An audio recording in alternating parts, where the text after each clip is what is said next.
গুরু প্রেমানন্দে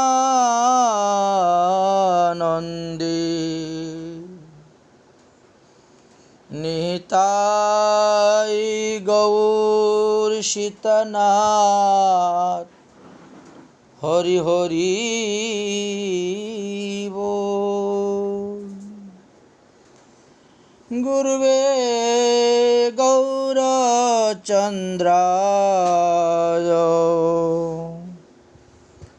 রাধিকায় তদালয়ে কৃষ্ণায় কৃষ্ণ ভক্তায় তদ্ভক্তায় নমো নমঃ। শুধু ভক্তবৃন্দগণ,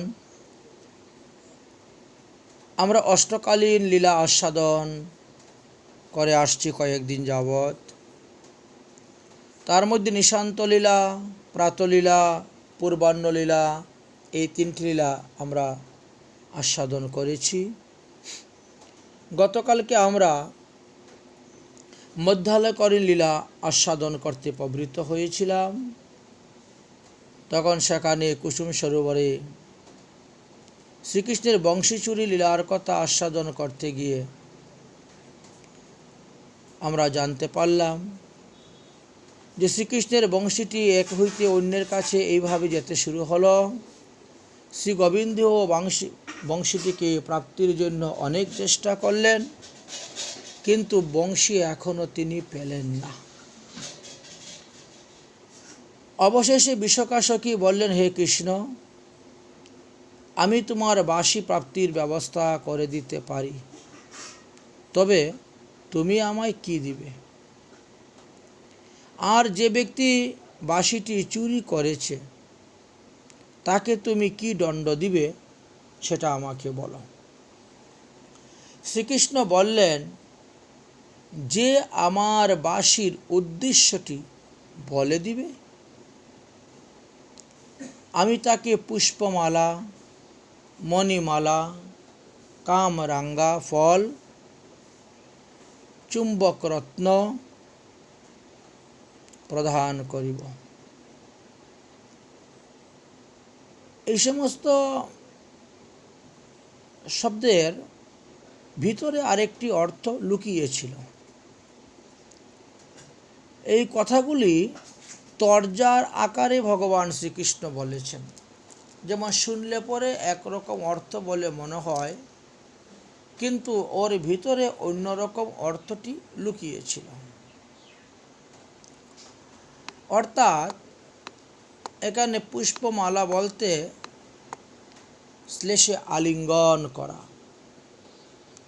মণিমালা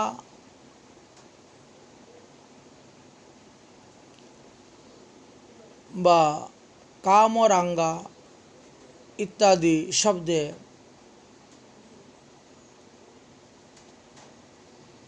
চুম্বনাদি, করমর্দনাদি বা অঙ্গের বিভিন্ন স্থান মর্দনাদি।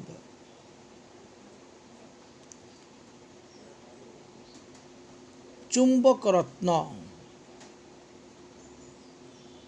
অর্থাৎ বিলাস, সুখ, আস্বাদনাদি ইত্যাদি অর্থে ব্যবহার করা হয়। যাই হোক, তখন ভগবান শ্রীকৃষ্ণ বললেন যে আমার এই বাঁশির উদ্দেশ্যটি যে বলে দিবে তাকে আমি পুষ্পমালা দিব, মণিমালা দিব, কামরাঙ্গা ফল দিব আর চুম্বক রত্ন দিব। আর যে ব্যক্তি বাঁশি চুরি করেছে তাকে তুমি কি শাস্তি দিবে? বললেন যে তার বসন, ভূষণ এবং ঘটোদ্বয়ে অবস্থিত রত্ন আমি হরণ করিব।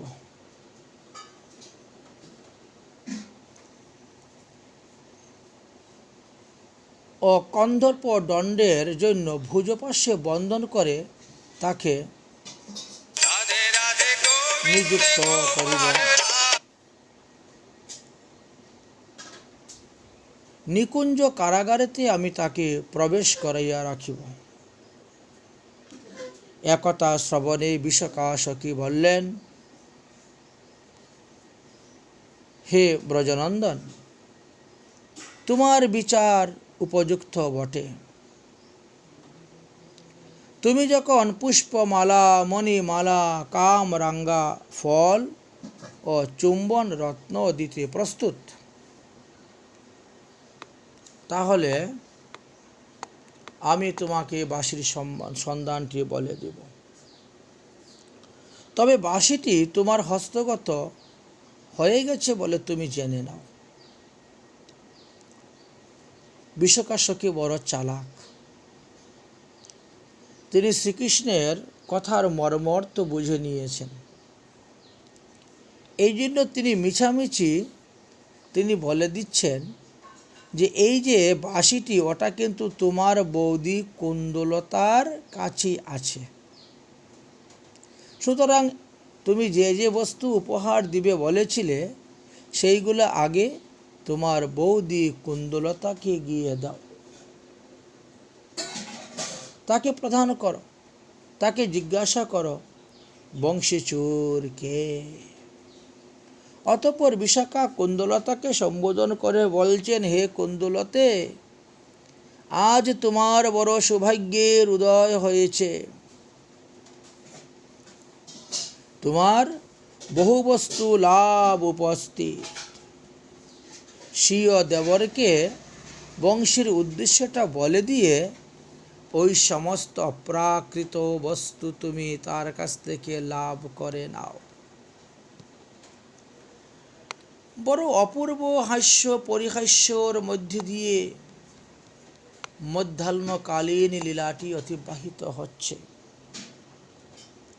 ইত্যবসরে শ্রীরাধা গোপনভাবে বাঁশিটি সমর্পণ করে দিলেন তুলসীর হাতে। দেখলেন যে এখন সামনে বিপদ। এই জন্য শ্রীকৃষ্ণ যখন কুন্দলতার কাছে গিয়েছেন, সেই সুযোগে রাধারানী লুকিয়ে তুলসী দাসীর নিকটে সেই বাঁশিটি দিয়ে দিয়েছেন। এদিকে কুন্দলতা বিশাখাকে বলছে, দেখ বিশাখে, তোমরা যেমন পরপর একের হাতে অন্যের বাঁশি দিয়ে আমার দেবরকে ঠকাচ্ছ, আমি কিন্তু সেই রূপ নই। সুতরাং আমার দেবর আমাকে উপহার না দিলেও সেটা দরকার নেই, আমরা তো একই ঘরের লোক। আমি বাঁশির কথা বলে দিব।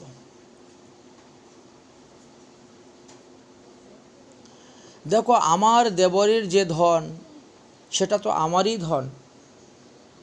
আমার দেবরের বাঁশিটা হেরেছে মানে আমার বাঁশি হেরেছে, সুতরাং সেটা তো আমারই ধন। আমি যদি বংশীর সন্ধান জানতাম, তবে তো আমি কবেই তাকে বলে দিতাম, বিনা উৎসুকে, বিনা উপহারে। আমার তো উপহারের প্রয়োজন নেই। সখীগণ, মুরলী চূড় যে কে তা তোমরা সবেই জানো। অতএব কার নিকটে বাঁশি আছে বলে দিয়ে এইসব রত্ন তোমরাই না হয় গ্রহণ করো। এই কথা শুনে শ্রীকৃষ্ণ হাসতে হাসতে বিশাখাকে বললেন, হে সারথি, এসো এসো এসো, তাহলে এই সমস্ত রত্নগুলা তোমাকেই আমি অর্পণ করতি। যা আমি দিব বলেছি তা তোমাকেই দিচ্ছি। এই কথা বলে শ্রীকৃষ্ণ বিশাখাকে ধরে গাঢ় আলিঙ্গন, চুম্বন, করমর্দন আদি করতে লাগলেন। তখন সখীগণ হাসতে হাসতে শ্রীকৃষ্ণেরকে বেষ্টন করে কলহ কোলাহল করতে লাগলেন। আর সেই সুযোগে রাধারানী নিঃশব্দে সেখান থেকে কুঞ্জের মধ্যে প্রবেশ করে তিনি লুকিয়ে রইলেন। এদিকে বিশাখা সখীগণের হাস্য পরিহাস্য করত। গদগদ স্বরে শ্রীকৃষ্ণকে ভৎসনা করে অতি কষ্টে শ্রীকৃষ্ণের হাত থেকে নিগৃহীত হয়ে বলছেন, হে শটরাজ, আমরা তোমার আত্মীয় নই, তোমার কার্যের সহায়তা হতে পারিনি, সুতরাং আমরা তোমার ধন গ্রহণে অযোগ্য। অতএব তোমার এই সমস্ত ধন আমি চাই না, আমাদের গ্রহণের প্রয়োজন নাই। তুমি তোমার বৌদি কুন্দলতাকে এই সমস্ত ধন দান করো। তারপর বিশাখা কুন্দলতার প্রতি বলছেন, সখী কুন্দলতে, তুমি দেবরের ধন পরিত্যাগ করে অপরকে দিতে ইচ্ছুক হচ্ছ কেন? দেবরের ধন কি কেউ কাউকে অন্য কাউকে দেয়? কুন্দলতা বলছেন বিশাখে, দাতা তো কৃষ্ণ, সুতরাং তার ধন সে কাকে দিবে না দিবে সেটা তার ব্যাপার। সে যদি কাউকে সেই ধন স্বেচ্ছায় দিতে যায় তো আমি নিষেধ করার কে? আমি বা নিষেধ করে ওই পাপের ভাগী হব কেন? তবে কৃষ্ণ, ক্ষুদ্র জনে তোমার এই বস্তু আদান প্রদান সমুচিত নয়। একমাত্র রাধাতেই যদি তোমার এই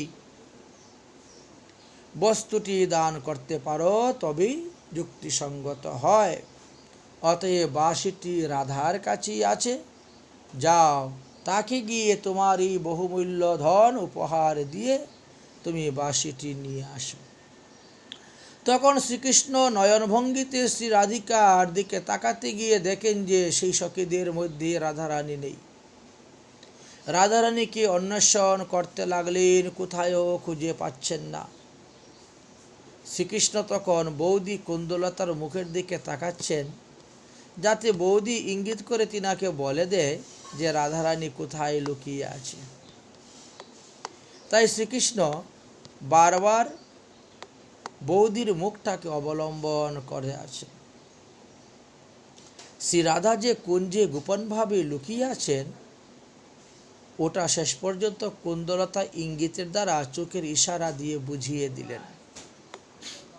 শ্রীকৃষ্ণ সেই কুঞ্জের মধ্যে প্রবেশ করে বলপূর্বক শ্রীমতী রাধারানীকে নিয়ে কুসুম সজ্জাতে গেলেন, স্বাচ্ছন্দ্যে বিলাস করতে লাগলেন।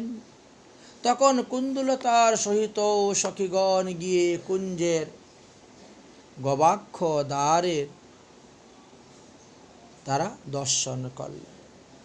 এক সখী গিয়ে কুঞ্জের চারিদ্বার বন্ধ করে দিলেন, কুঞ্জ প্রাঙ্গণে যাতে অন্য কেউ প্রবেশ করতে পারে না। ইত্যবসরে তুলসী দেবী সশঙ্কিতা হয়ে বংশী গ্রহণ পূর্বক যেই কুঞ্জে বৃন্দা দেবী অবস্থান করেন সেই কুঞ্জে গিয়ে বৃন্দা দেবীর হস্তে বংশীটা দিয়ে দিলেন। বৃন্দা দেবী স্বীয় বক্ষস্থলে সেই বংশীকে সংগোপন করে রেখে দিলেন। ওদিকে কুঞ্জের ভিতরে শ্রীকৃষ্ণ শ্রীমতী রাধার অঙ্গের নিভি ও কুশলিকা মোচন করতে লাগলেন। শ্রী রাধা হস্ত দ্বারা তাহা অবরোধ করার চেষ্টা করায় কঙ্কনাদির উচ্চ ধ্বনি হইতে লাগিল। তখন শ্রীকৃষ্ণ বললেন, বংশী মে দেহি, অর্থাৎ আমার বংশী আমাকে দাও। তদুত্তরে রাধারানী বলছেন, বংশী মহি নাস্তি, অর্থাৎ আমার নিকটে বংশী নেই। এইভাবে পরস্পরে আলিঙ্গন নৌকঘাতাদি সম্ভাষণ চিহ্নরূপ ভূষণ সম্পাদিত হচ্ছিল সেই কুঞ্জে। বেশ কিছুক্ষণ পরে শ্রীরাধা মাধবের সেই অপ্রাকৃত উচিত মধুর প্রেম লীলা মগ্ন হল। এমন সময়ে বৃন্দা দেবী মুরলীকে বক্ষস্থলে সংগোপন পূর্বক নান্দিমুখের সহিত মিলিত হয়ে সখীগণের সভা মধ্যে এসে উপস্থিত হলেন। সখীগণ, শ্রী শ্রী রাধা কৃষ্ণ কোথায় আছেন বলো, আমার কিছু নিবেদন আছে তাদের চরণে। সখীগণ বললেন, এই কুঞ্জের মধ্যেই তারা প্রেম বিলাসে মত্ত হয়ে আছেন, অতএব এখন আপনি কুঞ্জের মধ্যে প্রবেশ করবেন না, অপেক্ষা করুন। অতঃপর সখীগণ শ্রী শ্রী রাধা কৃষ্ণের বিলাস অবসান জানিতে পেরে তৎক্ষণাৎ তারা যুগলের রূপমাধুরী দর্শন করার জন্য একে একে সবাই কুঞ্জের ভিতরে প্রবেশ করলেন। শ্রীমতী রাধারানীকে গোবিন্দকে দর্শন করার জন্য।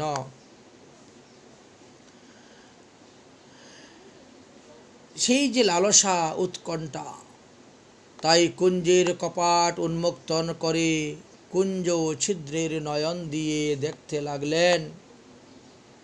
বিলাসান্তে শ্রী শ্রী রাধা কৃষ্ণ উভয়ই পরস্পর পরস্পর দ্বয়ের ভূষণে বসনে বিভূষিতা হলেন। অতঃপর শ্রীকৃষ্ণ প্রিয়াকে বললেন, প্রিয়ে, গাত্রোত্থান করো, আমরা বাইরে গমন করি। তখন শ্রী রাধা লজ্জিতা হয়ে সখীগণের নিকটে গমন করতে উৎকণ্ঠিতা হয়েছিল। কিন্তু শ্রীকৃষ্ণ শ্রী রাধার কর ধারণ করে নিকুঞ্জ গৃহ হইতে প্রাঙ্গণে এসে উপস্থিত হলেন। সখীগণ এসে উভয়কে বেষ্টন করে উভয়ের অঙ্গে সম্মুখ চিহ্নাদি দর্শন করে হাস্য পরিহাস্য করতে লাগিলেন। অতঃপর বৃন্দা দেবী বললেন, হে ব্রজ কাননেশ্বর শ্রী শ্রী রাধারানী, তোমাদের উভয়ের শ্রীচরণ কমলে গ্রীষ্ম বর্ষা শরৎ হেমন্ত শীত বসন্ত 6 ঋতু প্রধান শিল্পগণের একটি নিবেদন আছে, শ্রবণ কর। ঋতুগণ বলছেন, আমরা আপনার কিঙ্কর। আপনাদের শুভা দর্শন অভিলাষিত হয়ে আমরা সর্বদা বৃন্দাবনে বাস করি। আপনাদের প্রীতির জন্য সাতিশয় যত্ন এবং নিপুণতার সহিত শ্রীধাম বৃন্দাবনে প্রতিদিন আমরা 6 ঋতুর আগমন হয়ে অতি সুন্দরভাবে শ্রীধাম বৃন্দাবনকে সাজিয়ে রাখি। অতএব আমরা উভয়েই আপনার দাস। আমাদিগকে আপনাদের চরণে স্থান দিন। অতঃপর নান্দিমুখী আগমন করে বললেন, হে শ্রী রাধা কৃষ্ণের সখী বৃন্দগণ, তোমাদের উভয়ের মঙ্গল হোক। পূর্ণমাসী দেবী তোমাদেরকে শত শত আশীর্বাদ প্রদানপূর্বক বলেছেন, আজ হইতে শ্রী রাধা এবং কৃষ্ণ উভয়ই বৃন্দাবনের রাজ্যপদে সমান আসর অধিকার লাভ করলেন। অতঃপর তোমরা পরস্পর পরস্পরের কলহ বন্ধ কর। কলহ হইতে ভোগ নাশ হয়, রাজ্য নাশ হয়, রাজভয় উৎপন্ন হয়ে থাকে। সুতরাং তোমরা উভয়ে রাজ্য মধ্যে সামঞ্জস্য করে পরস্পর স্বপ্রণয় স্বরগর্ভে অবস্থান করো সসুখে। পূর্ণমাসীর প্রেরিত এই সংবাদ নান্দিমুখীর নিকট হইতে শ্রবণ করে শ্রীকৃষ্ণ নান্দিমুখীকে বললেন, তুমি তো শ্রীরাধার স্বভাব জানো। আমাদের উভয়ের মিলন কিরূপ সম্ভবপর হবে তাও তুমি ভালো করে জানো। কিন্তু শ্রীরাধার কৌটিল্য স্বভাব, সে আমার বাঁশিটি চুরি করে নিয়েছে। অনেকক্ষণ ধরে আমি সব সখীদের কাছে খুঁজে বেড়াচ্ছি। সেই হেতু সতত শালিনী শ্রীরাধা সখীগণের সঙ্গে মিলিত হয়ে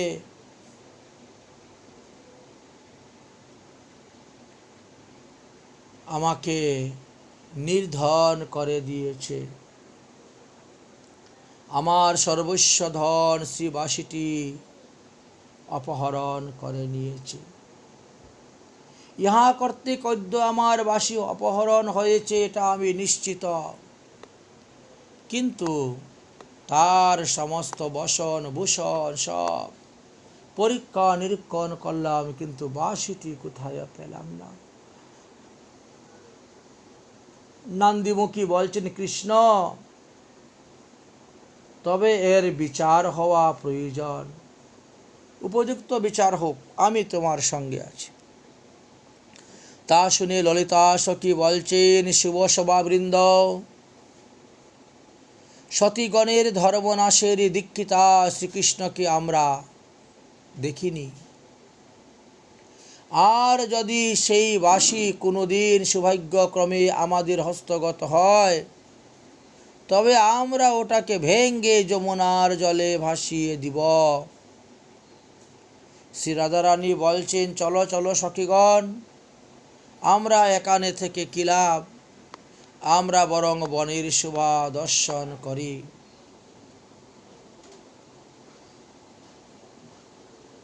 এরপরে বাঁশির বিচার করা যাবে। এখন বাঁশির বিচার করার প্রয়োজন নেই, আগে আমরা বনশোভা দর্শন করে আসি। তখন নন্দীমুখী সভ্যগণকে বলছেন, অগো বিষভানু নন্দিনী শ্রীরাধা, তোমার বাক্যই যদি সত্য হয়, তবে বৃন্দা দেবী কিছু বলার ইচ্ছা ছিল, সেটা তুমি শ্রবণ করো। হস্ত সঞ্চালন করে যেমনি অগ্রসর হলেন রাধারানী, তেমনি বৃন্দা দেবীর বক্ষস্থিত গুপ্ত বাসিটি বায়ুমুখী হওয়ার কারণে তা হইতে ধ্বনি উদ্গত হতে লাগল। সেই ধ্বনি শ্রবণে সখীগণ চকিতা হয়ে কুন্দলতা বৃন্দার নিকটে আগমন পূর্বক তার হস্ত ধারণ করে বক্ষ হইতে বাঁশিটি গ্রহণ করিলেন। শ্রীকৃষ্ণের নিকটে নিয়ে এসে বললেন, দেখো দেখো কৃষ্ণ, তোমার এই বাঁশিটি বৃন্দা চুরি করেছে, বৃন্দা চৌরি। শুধু শুধু তুমি রাধাকে দোষারোপ করলে, আর তোমার মহামূল্য বস্তুগুলাকে রাধারানীকে উপহার দিলে। এটা তো বৃন্দার প্রাপ্য ছিল। তখন শ্রী রাধা বলছেন, হে সখী কুন্দলতে, তোমার দেবর বৃন্দার হাতে বাঁশি রেখে আমাকে বৃথা দুঃখ দিল, কষ্ট দিয়েছে। নচেত বৃন্দা বাঁশি কোথার থেকে পেল? সত্য করে বলো বৃন্দা, তুমি এই বাঁশি কোথায় পেলে? সত্য করে বলো কৃষ্ণ, তুমি কখন বৃন্দাকে বাঁশি দিয়েছিলে, আর শুধু শুধু আমাদেরকে এইভাবে করলে? বৃন্দা বলছেন, একটি বানরী নন্দীমুখীর সম্মুখেতে আমায় এই বাঁশিটি দিয়েছিল। অতএব কুন্দলতা শ্রীকৃষ্ণের হস্তে বংশীটি প্রদান করলেন। শ্রীকৃষ্ণ আনন্দ নীরে ভাসতে লাগলেন।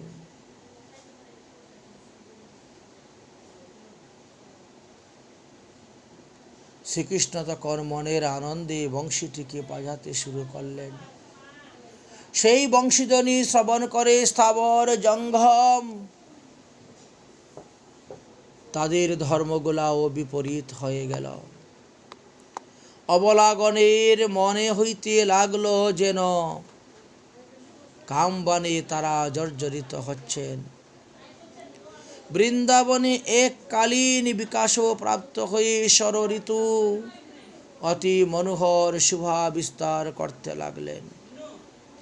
এইরূপে বংশীরূপ ত্রিজগৎকে অমৃত ধারায় সঞ্চারিত করিয়ে উল্লাসিত করে তুলল এই 84 কোশ ব্রজমণ্ডল। যারা কান্তাভাবে মধুরভাবে শ্রীকৃষ্ণকে ভজন করেন, তারা এই বংশীধ্বনি শ্রবণ করে উন্মাদিনী হয়ে গেলেন। তখন বৃন্দা দেবী সপরিকরে শ্রী শ্রী রাধা কৃষ্ণকে নিয়ে মণিময় একটি বেদির উপরে বসালেন। বিবিধ ফল মূল মিষ্টান্ন আদি এনে রাধা কৃষ্ণকে সেবন করালেন। কিঙ্করীগণ যুগলের ভোজনকালে ভোজন অনুচিত সমস্ত দ্রব্যের ব্যবস্থা করতে লাগলেন। বিবিধ প্রকার দ্রব্যাদি সেবা সম্পাদন করলেন। তারপর যুগলের রূপ মাধুরী দর্শনে সকলেই হলেন পরমানন্দ সাগরে নিমগ্ন। অতঃপর সকলে মিলে বনশোভা দর্শনের জন্য বেরিয়ে গেলেন। শ্রী ললিতা দেবী বনশোভা দর্শন করতে করতে বসন্ত ঋতুবনে প্রবেশ করলেন। এবার শ্রীকৃষ্ণ বাসন্তিক বনশোভা দর্শন করে প্রাণপ্রিয়া শ্রীরাধার নিকটে সেই শোভা বর্ণন করিতে লাগলেন। আর ধীরে ধীরে তারা অগ্রসর হতে শুরু করলেন। হঠাৎ বৃন্দা দেবী বসন্ত লীলার উৎসবে দর্শন করে রঙ্গদেবীকে দেখিয়ে বললেন, হে ব্রজ রঙ্গ বালিকায়, তোমার জয় হোক।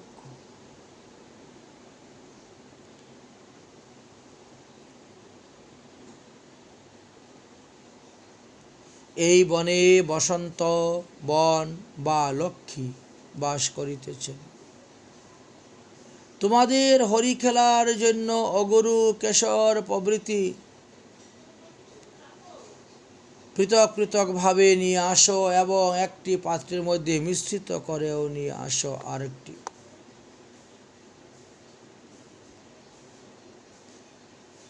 জল দ্বারা পরিপূর্ণ পূর্ণ কলস এবং মণিময় বিচিত্র ফিসকারি, পুষ্প নিমিত সুন্দর মাল্য সিন্দুর এবং অপূর্ব কর্পূর চূর্ণ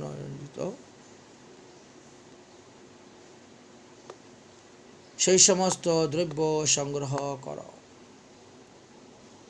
সিন্দুর, কর্পূর, চূর্ণ, পূর্ণ, কুন্দুক, কুসুম, চন্দন ইত্যাদি নানাবিধ দ্রব্য সুসজ্জিত করে রাখলেন এবং তাম্বুল, মাল্য, চন্দন ও কুসুমাসিক্ত জলে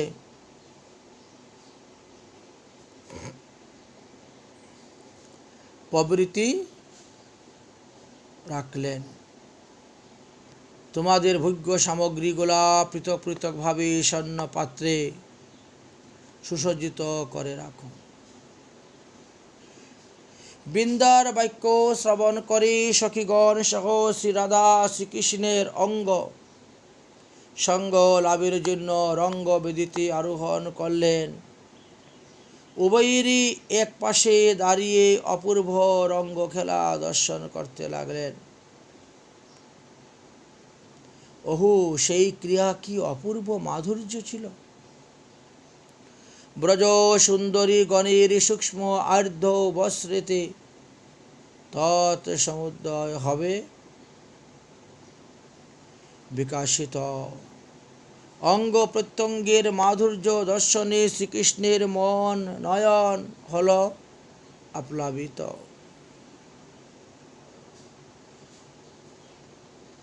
পরিশেষে শ্রী রাধা সখীগণ শ্রীকৃষ্ণকে ঘিরে মস্তকে রঙের জল ঢেলে দিলেন। কুমকুম পঙ্কাদ্গ তার সর্বাঙ্গে মাখলেন।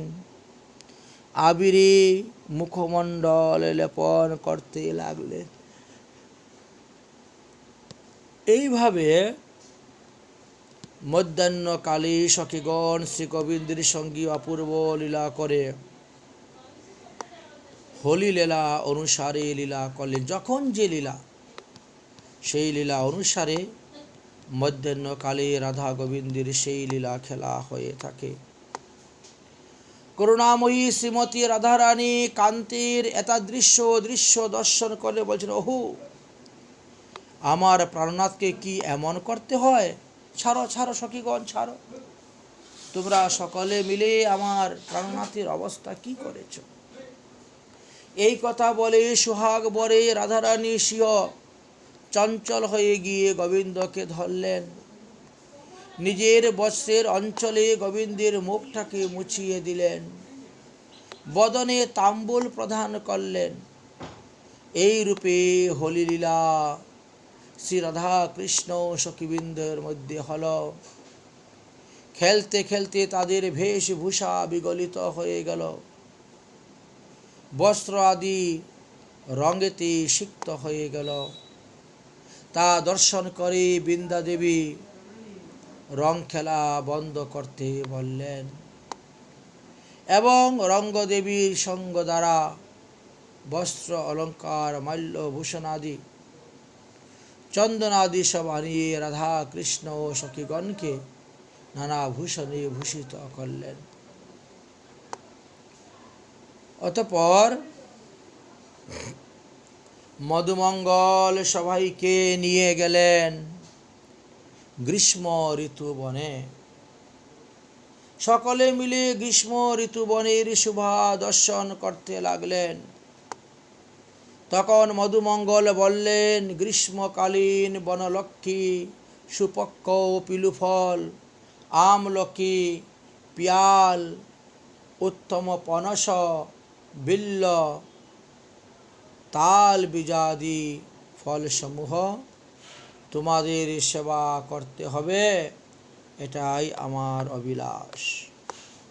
অতঃপর বৃন্দা দেবী বলিলেন, হে রাধে, হে কৃষ্ণ, তোমাদের সেবার জন্য গ্রীষ্ম ঋতু লক্ষ্মী দেবীর ন্যায় পুষ্প মন্দির পুষ্প বাংলা রচনা করে রেখেছেন তার বনের মধ্যে। তোমরা তার সেবা গ্রহণ করে তাকে ধন্য কর। তখন সপরিকরে শ্রী শ্রী রাধা কৃষ্ণ বনদেবী কৃতক সুসজ্জিত পুষ্প মন্দিরে গমন করে সিংহাসনে উপবেশন করলেন। সখীগণ সেবাপরা মঞ্জুরিগণ তারা শ্রী শ্রী রাধা কৃষ্ণের সিংহাসনের চতুর্দিকে পরিবেষ্টিত হয়ে বসলেন। মঞ্জুরিগণ চতুর্দিকস্থ বারান্দা থেকে বিজন যন্ত্রের ডুর টানে টেনে তাদেরকে বাতাস করতে লাগলেন, বিজন করাতে লাগলেন। চতুর্দিকস্থ জলযন্ত্রের ফোয়ারা থেকে সূক্ষ্ম জলকণা বিচ্ছুরিত হয়ে রাধা কৃষ্ণের অঙ্গেতে উপস্থিত হচ্ছে, সখীবৃন্দগণের উপরেই নিপতিত হচ্ছে।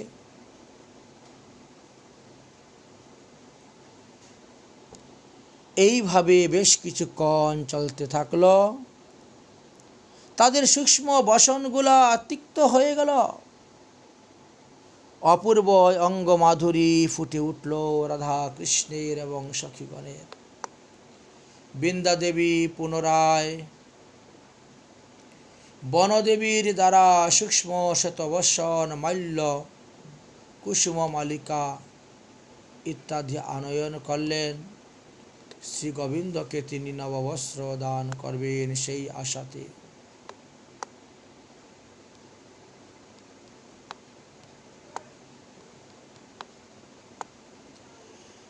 তাদেরকে ভূষণ ভূষণে অঙ্গীকার করবেন, স্বহস্তে অঙ্গে বিভিন্ন সুগন্ধি দ্রব্য লেপন করিবেন।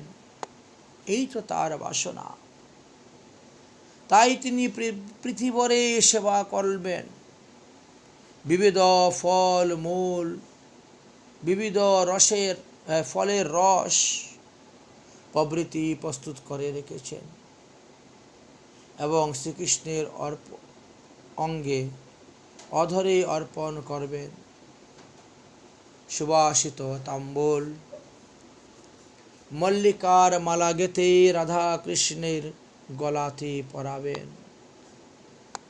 অন্যান্য সখীবৃন্দকেও পড়াবেন। সেবা পরায়ণা মঞ্জুরিগণ কিঙ্করীগণ ব্যঞ্জনাদি সেবা করতে লাগলেন। অতঃপর সেখানে সুবল সখা এসে বলছেন, বসন্ত ঋতু তোমাদের দেখা হয়ে গেল, গ্রীষ্ম ঋতু তোমাদের দেখা হয়ে গেল, এবার চলো আমরা বর্ষা ঋতুর দিকে যাব। বর্ষা ঋতুর মনোবাসনা তো পূর্ণ করতে হবে। চলো চলো বনশোভা দর্শন করতে গিয়ে আমরা আমাদের মনোরথ পূর্ণ করি।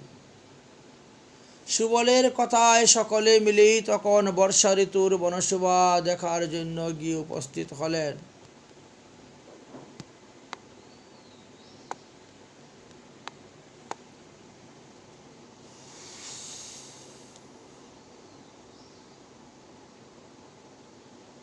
তখন সেখানে গিয়ে উপস্থিত হলেন সুবল, মধুমঙ্গল আদি অনেকেই। তারা সবে মিলে ভরসার হর্ষণে বনে ভ্রমণ করতে লাগলেন। কিছু দূর যাওয়ার পরে দেখলেন একটা সুন্দর হিন্দুলা বেদি দেখা যাচ্ছে। রাধা কৃষ্ণ সেই হিন্দুলার মধ্যে আরোহণ করলেন। সখীগণ কেউ কেউ অগ্রভাগে, কেউ বা পশ্চাৎভাগে থেকে হিন্দুলাকে দুলাচ্ছেন। আনন্দ চিত্তে উচ্চস্বরে গান করতে করতে হিন্দুলা সঞ্চালন করতে লাগলেন, যা আমরা কিছুদিন পূর্বে ঝুলন লীলাতে কীর্তন করেছিলাম, ঝুলন গান। সেইভাবে লীলা তো নানাবিধ, লীলার অবধি নাই। শ্রীকৃষ্ণ ধরণীতে চরণ কমলে দোলাবেগে বৃদ্ধি হইতে লাগলো ক্রমশ। দোলা অতিশয় ঊর্ধ্ববেগে সঞ্চারিত হল। তাতে শ্রীমতী রাধারানী ভীত হয়ে শ্রীকৃষ্ণকে পুনর গলা জড়িয়ে ধরছেন আর নিষেধ করছেন দোলাটা যাতে ধীরে ধীরে দোলে। সখীগণ শ্রীমতকে ভীতা দেখিয়া, হে কৃষ্ণ, আর না, আর না, আর দোলাইও না বলে বারবার নিষেধ করতে লাগলেন। শ্রীকৃষ্ণ শুনেও না শোনার মতন ভান করে দোলার বেগ ক্রমশ বৃদ্ধি করতে লাগলেন। তখন ব্যগ্রতা বশত শ্রীমতী রাধারানীর বেণীবন্ধন খুলে গেল। হস্তের অবগৌটন আর থাকল না। ভূষণ সমূহ ইতস্তত হতে শুরু হলো। শাড়ির আঁচল বাতাসে উত্তোলন হতে লাগলো। শ্রীমতী রাধারানীর পদ যুগল দ্বারা শাড়িটি চেপে ধরে রাখতেও পারছেন না। অবশেষে ভয় পেয়ে গেলেন, যেন প্রাণনাথের কণ্ঠ জড়িয়ে তিনি ধরলেন। শ্রীকৃষ্ণীয় কান্তাকে দু বাহু দ্বারা বক্ষে জড়িয়ে ধরে পাদ সম্ভাষণকে পায়ের দ্বারা দোলনার বেগকে মন্দ করে দিলেন। ললিতাদি অষ্টসখীগণ তারাও একে একে দোলনার উপরে উঠে সকলেই দোলনা ধরলেন। কারণ এই দোলনাগুলা বিশাল বিশাল বড় ছিল। দোলনার মধ্যে কত রকমের সামগ্রী ছিল, সুন্দর ছিল। রাধারানী নেমে যাওয়ার পরে শ্রীকৃষ্ণ একে একে সখীদেরকে নিয়ে দোলনায় উপরে আরোহণ করে দোলালেন। তারপরে রাধাকৃষ্ণ যুগল অষ্টসখী মিলে দোলনায় দুললেন। সখীগণ তাম্বুলাদির দ্বারা রাধাকৃষ্ণের সেবা করতে লাগলেন। তখন শ্রীরাধার ইঙ্গিতে শ্রীকৃষ্ণ ললিতাকে আকর্ষণ করলেন। তার স্কন্দপরি দক্ষিণ বাহু শ্রীরাধার স্কন্দে বাম বাহু রেখে শোভা পেতে লাগলেন। তারপর শ্রী রাধা হিন্দুলা হতে অবনত হলেন। এইবার বিশাখা এবং ললিতা তারা দুইজন দুই দিকে আর শ্রীকৃষ্ণ মধ্যখানে বসলেন। হিন্দুলা আনন্দের সহিত দুলাতে লাগলেন। এইরূপে অষ্টসখীর সঙ্গে দুলা সমাপ্ত হলে শ্রী রাধার ইঙ্গিতে ললিতাদি সখীগণ দুলা হইতে অবনত করে কাঞ্চনলতা আদি সখীগণকে ক্রমশ শ্রীকৃষ্ণের সঙ্গে দুলাতে দুলতে বললেন। অতঃপর ইন্দুলতা রঙ্গবেদিকার উপরে গিয়ে বসলেন। বৃন্দা দেবী সেখানে আসলেন। চন্দন মালা আদি নিয়ে শ্রীকৃষ্ণকে ভূষিত করলেন সেই দ্রব্য দিয়ে। অতঃপর কুন্দলতা তাহাকে নিয়ে শরৎ ঋতুর দিকে রওনা হলেন। শরৎ ঋতুর বনশোভা দর্শন সবাই যখন আগমন করলেন এবং তাদের নিকটে শারদীয় বনশোভা বর্ণন করতে লাগলেন। বৃন্দাদেবী এই বনশোভা দর্শনের দ্বারা ঋতুর উপযুক্ত ফল, উপযুক্ত ফুল, মালা, চন্দনাদি আনয়ন করে শ্রী রাধা কৃষ্ণ সহ সখীগণকে তিনি পূজা করলেন, বিভূষিত করলেন নানা প্রকার দ্রব্য দ্বারা। অতঃপর নন্দীমুখী তাদেরকে বললেন, হে ব্রজরাজাধীশ্বর, হে ব্রজ বনেশ্বর, সম্মুখে এই দেখো হেমন্ত ঋতু দেখা যাচ্ছে। সেই সুখদ বনের মধ্যে প্রবেশ করে বনশোভা দর্শন করে তৃপ্তি লাভ কর। এই বনের ফল পুষ্পাদি তারা তাদের জীবন ধন্য করুক আপনাদেরকে দর্শন করে। এই যে ফল মূল রূপে, বৃক্ষ রূপে, লতা রূপে তারা বিরাজ করিতেছে, তারাও তো তোমার চরণ প্রাপ্তির অভিলাষী। তখন শ্রীকৃষ্ণ শ্রীমতীর প্রতি বললেন, হে প্রিয়, দেখো এই হেমন্ত ঋতু উত্তম শোভা পাচ্ছে। নানাবিধ সুপক্ষ ধন্য সুখ সারিগণের উচ্চধ্বনি, সুপক্ষ নারঙ্গ ও জাম্বুরু ফলে পরিপূর্ণ এই বনটি অতএব অপূর্ব শোভা। এই বনের শোভা দর্শন করার জন্য ভগবান শ্রীকৃষ্ণ সকলকে নিয়ে বনের মধ্যে প্রবেশ করেছেন।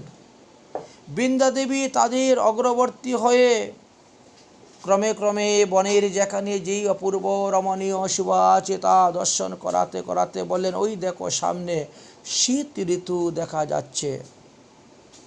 অতএব শীত ঋতু বনেও প্রবেশ করা প্রয়োজন।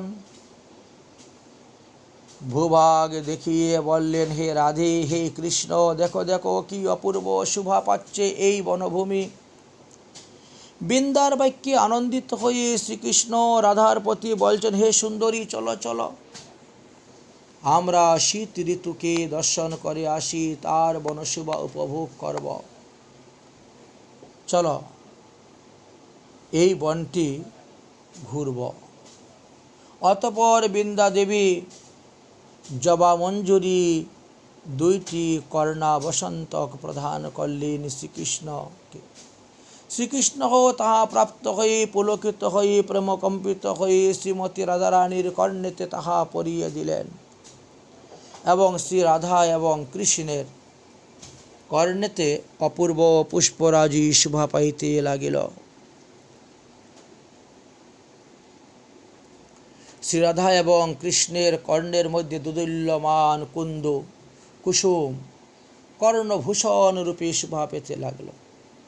তৎপরে বৃন্দাদেবী শ্রীরাধার হস্তে শতবর্ণ কুন্দুক পুষ্প একটি মাল্য অর্পণ করলেন। তাহা শ্রীরাধার করতল স্পর্শে রক্ত উৎপল্লের মতন প্রভাব ধারণ করতে লাগল। এই মালা শ্রীমতী শ্রীকৃষ্ণের গলেতে অর্পণ করলেন। মালাটি নীলোৎপল রূপ ধারণ করে নিল। পুনরায় শ্রীকৃষ্ণ তাহা রাধারানীর গলে সমর্পণ করলেন।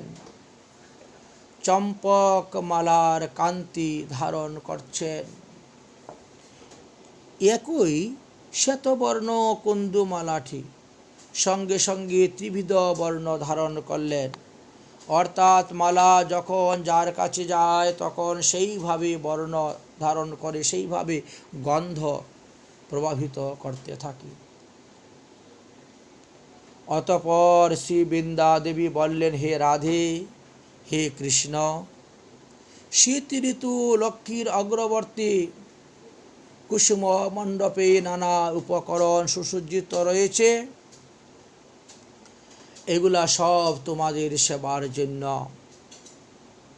তোমার সেবা আকাঙ্ক্ষায় সুন্দর করে সাজিয়ে রেখেছি। অতএব তোমরা তা অঙ্গীকার করে তাদেরকে ধন্য করো।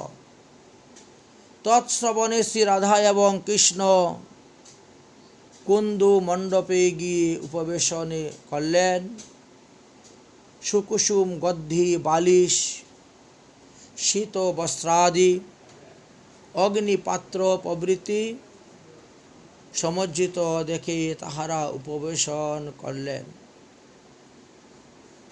সখীগণ বেষ্টিত হয়ে বৃন্দাদেবীর সকলকে নিয়ে সেই সমস্ত দ্রব্য দান করে ভূষিত করলেন। কুন্দ কুসুমের মালাটির দ্বারা।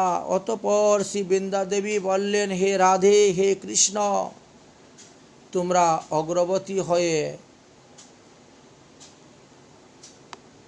বসন্ত শরৎ যুগ্ম ঋতুর বনশোভা দর্শন করো। তৎশ্রবণে সকলেই তথায় গমন করলেন। একই বনের মধ্যে বসন্ত এবং শরৎকাল অবস্থান করিতেছে। বড় উপযুক্তি সৌন্দর্য বন দর্শন করলেন ভগবান শ্রীকৃষ্ণচন্দ্র।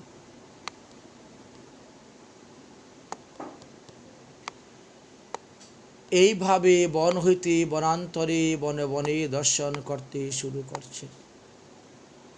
সেই বনটি ছিল ঘন মাধবী, মালতী ইত্যাদি লতার দ্বারা সুন্দর মণ্ডপ। সখীগণ শ্রী রাধাকৃষ্ণকে নিয়ে বহু হাস্য পরিহাস্য করে একের পর এক তারা বন হইতে বনান্তরে যাচ্ছেন, বন ভ্রমণ করতেছেন আর বহুবিধ লীলা আস্বাদন করতেছেন। কত হাস্য পরিহাস্য হচ্ছে রাধাকে নিয়ে, শ্রীকৃষ্ণকে নিয়ে। তারপর আরও কিছু পথ অগ্রসর হলে পরে গ্রীষ্ম এবং হেমন্ত ঋতুর বন শোভা দর্শন করলেন।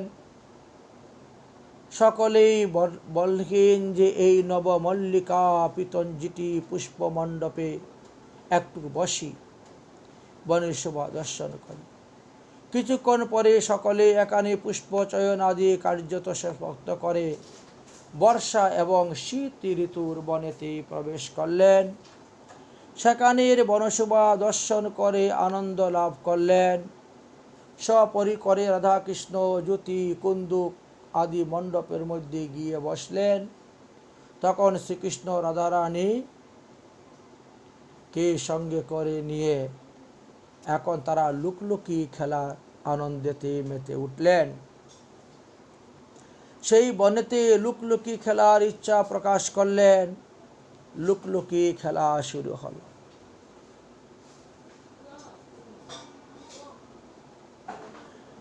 শ্রীকৃষ্ণ ললিতাকে বলছে, হে ললিতি, তুমি হবে মধ্যস্থ, আর আমরা দুজনে লুকলুকি খেলা খেলব এই বনের মধ্যে। তুমি রাধার নয়নটা এই কাপড় দিয়ে আচ্ছাদন করে রাখো, আমি লুকাবো। শ্রী রাধায় আমায় খুঁজে বের করবে। পুনর শ্রীমতী রাধারানী লুকাবে, আমি তাকে খুঁজে বের করব। এইভাবে আমরা এই বনে লুকলুকি খেলা খেলব। তাহলে এখানে আমরা বিশ্রাম দিচ্ছি ভাগবত কথা। আগামী পর্বতে আমরা রাধাকৃষ্ণের লুকলুকি খেলা এই মধ্যাহ্নকালীন লীলা আস্বাদন করব। কিভাবে লুকলুকি খেলা খেলেছিলেন, এই লুকলুকি খেলাতে কে হেরে গেলেন, কে জিতলেন, তারপরে সখীগণ সেখানে কি অপূর্ব রূপমাধুরী আস্বাদন করেছিলেন, এই সমস্ত তত্ত্বকথা আমরা ক্রম অনুসারে আগামী পর্বে আস্বাদন করব। আজকের মতন মধ্যাহ্নকালীন লীলা আস্বাদন আমাদের এখানেই বিশ্রাম। যদকরম পদবষ্টং মাত্রাহীনং চ ইয়দ্ ভবেৎ তৎসর্বক্ষমতাং দেবং প্রসিদ্ধং পরমেশ্বর। ওম সর্বে ভবন্তু সুখিনঃ সর্বে সন্তু নিরাময়াঃ সর্বে ভদ্রাণি পশ্যন্তু মা কশ্চিৎ দুঃখভাগ্ ভবেৎ। ওম শান্তি, ওম শান্তি, ওম শান্তি।